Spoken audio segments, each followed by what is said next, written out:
лица по администрацијата централна во град Скопје, а сега има нови вработување, имајќи го пред фактор дека само 30 лица во пензија. Значи,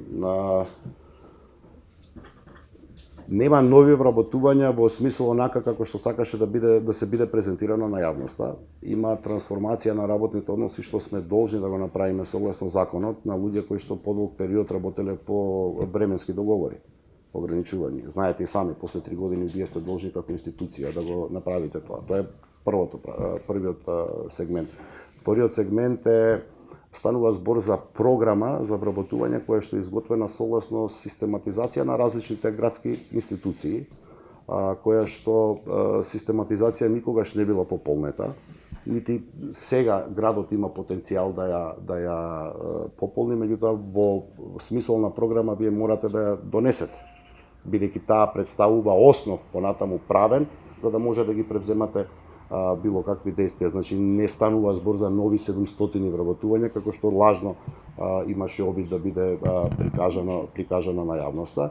Во делот каде што вработуваме лица, јас кажувам дека сме превработени, меѓутоа кажувам дека сме превработени на сериозно, на ниско ниво. На кадар, на едуцираност, на способност на луѓе.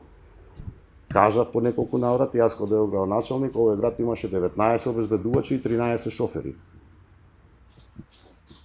Тие немаат суштинска поврзаност со содржината на работа и на функционирање нити на градската администрација, нити на јавните предпријатија. Вчера на интервјуто во 24 кажа, во улици и патишта имате 4 луѓе што обработуваат една фактура.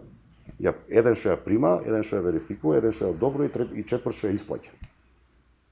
За таков тип на несуштинска превработеност има. Меѓутоа, за сметка на тие луѓе, ние немаме соодветни кадри кои што треба да ги водат процесите што во градот, што во јавните предпријатија напред. Такви луѓе треба да примеме.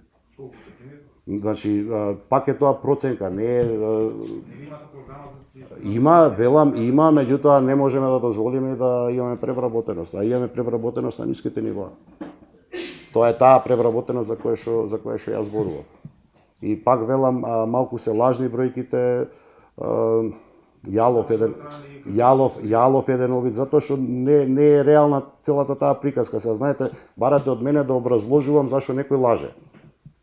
Кога некој ќе ви даде лажна информација, ја да ја образложувам лагата, мислам дека нема суштина, ме разбирате?